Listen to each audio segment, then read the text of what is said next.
I'm Jeff Schwartz of Schwartz Performance, and today we're going to install one of our bolt-in G-Machine chassis into a first-generation Camaro.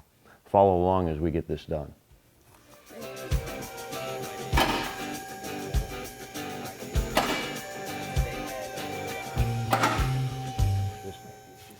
This is the structural area of the unibody on this first-gen Camaro, and this is the forward leaf spring pocket.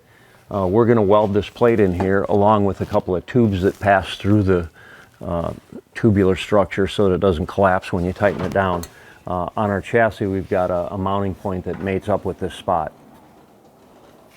This bump stop bracket needs to be trimmed off because our upper tube will locate right in this area, so this bump stop tube needs to be trimmed off, and sometimes this trunk pan corner slightly interferes, so we're going to have to knock this corner off right here as well.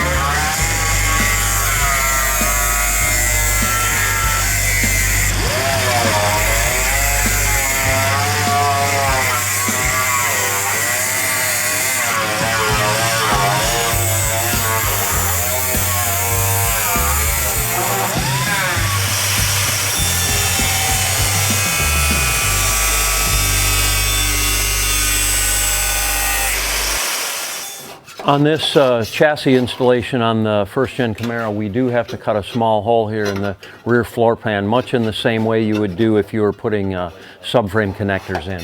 So we've done that here, and then we'll make a piece of sheet metal that we'll weld in there to cover that up. This is the piece that Randy just bent up, and this will get welded into the floor where we cut out that floor. Just a simple little piece. You can bend it on sheet metal brake or in a vise at home or over the edge of a workbench, but pretty simple, and that'll get welded right up into the chassis.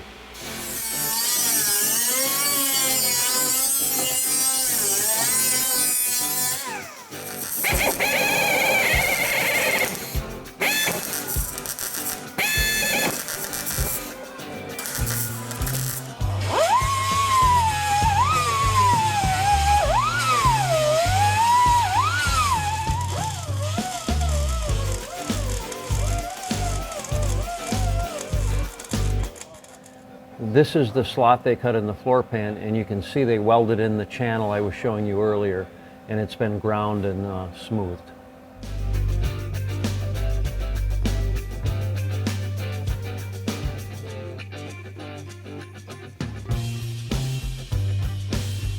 The stage we're at now, we've test fitted the chassis up into the car. We've already cut out the relief for the floor pan, and we're now transferring the whole location from the leaf spring pocket on the chassis to the leaf spring pocket on the body, and then we're also going to transfer this tab that mounts into the factory rail to the unibody from our chassis. So we'll basically get in there and scribe a mark through the hole, and then we'll drill those holes and weld tubes into the unibody tube so that it doesn't collapse when we tighten it down. This is the plate that we weld into the factory frame rail in the unibody. It gives it some more strength, and our chassis bolts to this. These are the tubes that we actually insert into the unibody structure, where it's got like a tube there from the factory rail. So this gets welded in the factory rail, and this gets welded to it, and our chassis actually bolts to this. So this just keeps it from collapsing. You can tighten it real tight and nothing will happen. And as I mentioned, this has been contoured a little bit just to fit the frame rail. It's a laser cut part that's kind of a universal part. We just tweak it to fit each particular application. This was the part I showed previously that gets welded into the leaf spring pocket area. And again, these are the tubes that we fit in there, again, so it doesn't collapse when we tighten the bolts down. Once we've got the chassis bolted into the factory subframe mounts, we measure the distance between the core support here and our chassis, and then we will make a nylon bushing to fill that gap. The reason we wait until we test fit it is that all these cars were a little bit different, and this one has a pretty good door gap, so all we've really got to do is fill this gap in and then bolt everything down. Since we're bolting the rear of the Schwartz G-Machine chassis into the unibody structure solidly, we can't run a rubber bushing in the front. And with the Schwartz G-Machine chassis, the suspension works properly anyway, so you really don't need rubber isolation bushings between the frame and the body. So all of our applications, we solidly mount them to the body. In this case, we buy black nylon material like this rod you see here. It's 2-inch diameter. You can get it from McMaster.com, and all you need to do is basically saw cut this and drill a hole in it. In our case, we just chucked it up in a lathe and drilled a hole and faced it off, but you can do this at home even with a hacksaw and a vise if you need to.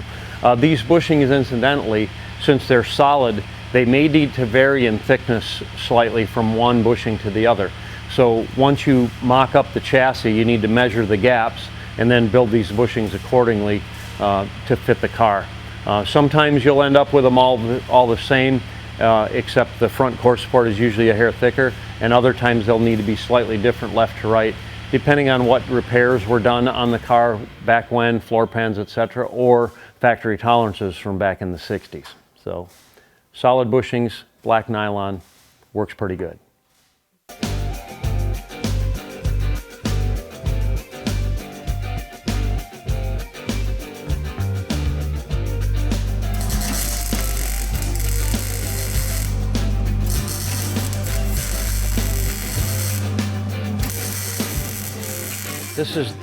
This is the leaf spring pocket area. You can see we've tacked in our plate, and our tubes have also been positioned and tacked in place. So this plate has been fitted to the factory rail. The tube has been inserted, but this tube is free here. We want to leave that free until we get the chassis up in there. And once the chassis is there, we tighten this down, and then we'll tack that in place, which will set the depth of this. That way the chassis can be centered left to right, and it'll have a perfect fit. So this piece is left loose until we test fit it, and we'll tack it in place. Once all this is tacked, the chassis will get dropped out once more. We'll weld this and weld the tube in there.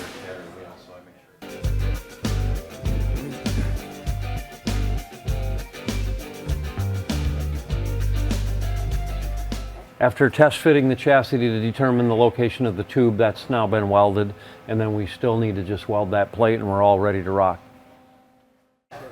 We've welded in our plates in the factory rail and our tubes as well.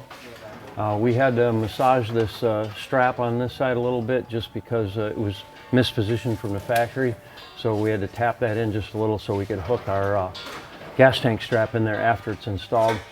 Sometimes we have to massage the trunk pan right here on the corner because of how the rail comes around here, and we've done that on this car as well, and everything's pretty much ready to do the final bolt-in installation here.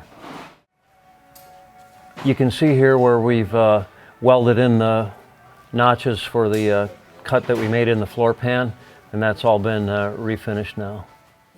We're lowering the body down for its final time, and this will be the final bolt-in installation of this G-Machine chassis in this 68 Camaro.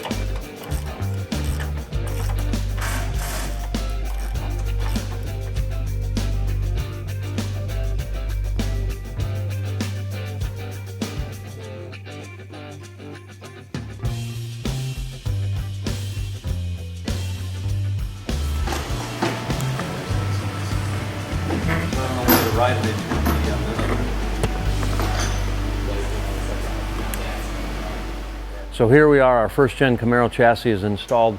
We've been at this about 7 hours total, and 2 people working on it, so about 14 man hours. We still have to connect the steering column and steering shaft But everything's installed. We've cleaned up our mess, and the tires and wheels are bolted on, including the bumpers.